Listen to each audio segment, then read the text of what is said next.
Ya, pertama saya nggak pernah pingin ya untuk nyalonkan atau nggak pingin, tapi ini penugasan. Nah, saya hanya jalan itu. Saat saya mulai seperti ini, niat saya bukan untuk menang. Niat saya adalah bagaimana saya bisa membantu, memberikan sumbangsih apa yang saya miliki ini untuk semua, siapapun yang membutuhkan. Itu saja. Jadi saya tidak pernah berpikir menang atau kalah. Bagi saya, Tuhan sudah mengatur siapa yang akan menang. Manusia itu hanya berusaha. Dan saya terus terang kalau malah saya suruh kampanye-kampanye, saya nggak akan bisa yang seperti orang lain. Itu saya malah nggak bisa. Jadi yang saya lakukan adalah saya diskusi, kemudian saya kalau bisa menyelesaikan solusi, itu saya bantu solusikan sekarang, kayak gitu.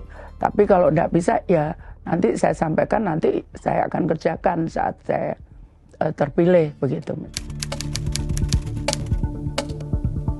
Memang concern saya karena IPM di Jawa Timur ini terendah di Pulau Jawa. Jadi saya pengen ngangkat ini, kita prioritas lebih ke pendidikan. Kalau pendidikan ada fokus-fokus di lokasi maupun fokus-fokus yang apa akan kita kerjakan. Itu ada, tapi sekali lagi tidak bisa kita kesampingkan. Sekarang juga banyak yang PHK, kemudian juga anak-anak muda yang dia butuh pekerjaan. Nah itu kan harus kita siapkan juga. Kita tidak bisa hanya fokus pada satu sisi.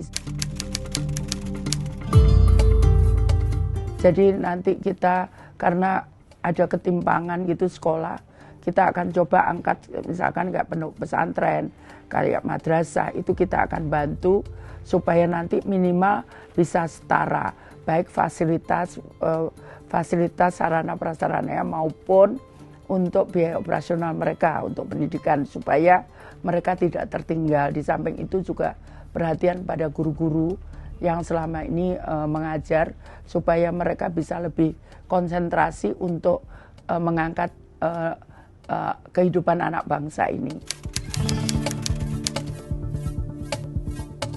Ya mungkin memang memegang anggaran itu bukan hanya efisien saja ya. Kalau saya benar-benar saya efisien. Tapi bagaimana efektif menembak tempat di mana yang harus diselesaikan itu penting sekali. Kemudian bagaimana mengatur flow anggaran itu saya benar-benar tata sehingga progres pembangunan itu bisa cepat dan segera bisa diselesaikan dan dirasakan begitu. Contohnya misalkan saat saya membuat jalan di Surabaya, termasuk di Kemensos ini, itu kemudian kan kita lelang ada sisa, itu langsung saya ganti menjadi jalan lagi.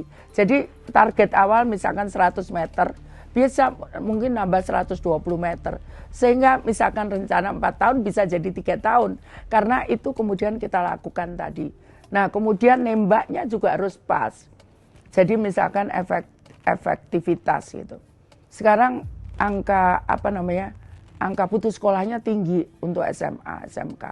Maka kemudian yang saya lakukan adalah bagaimana supaya sekolah ini tidak terbebani untuk biaya operasional sekolah dan gurunya.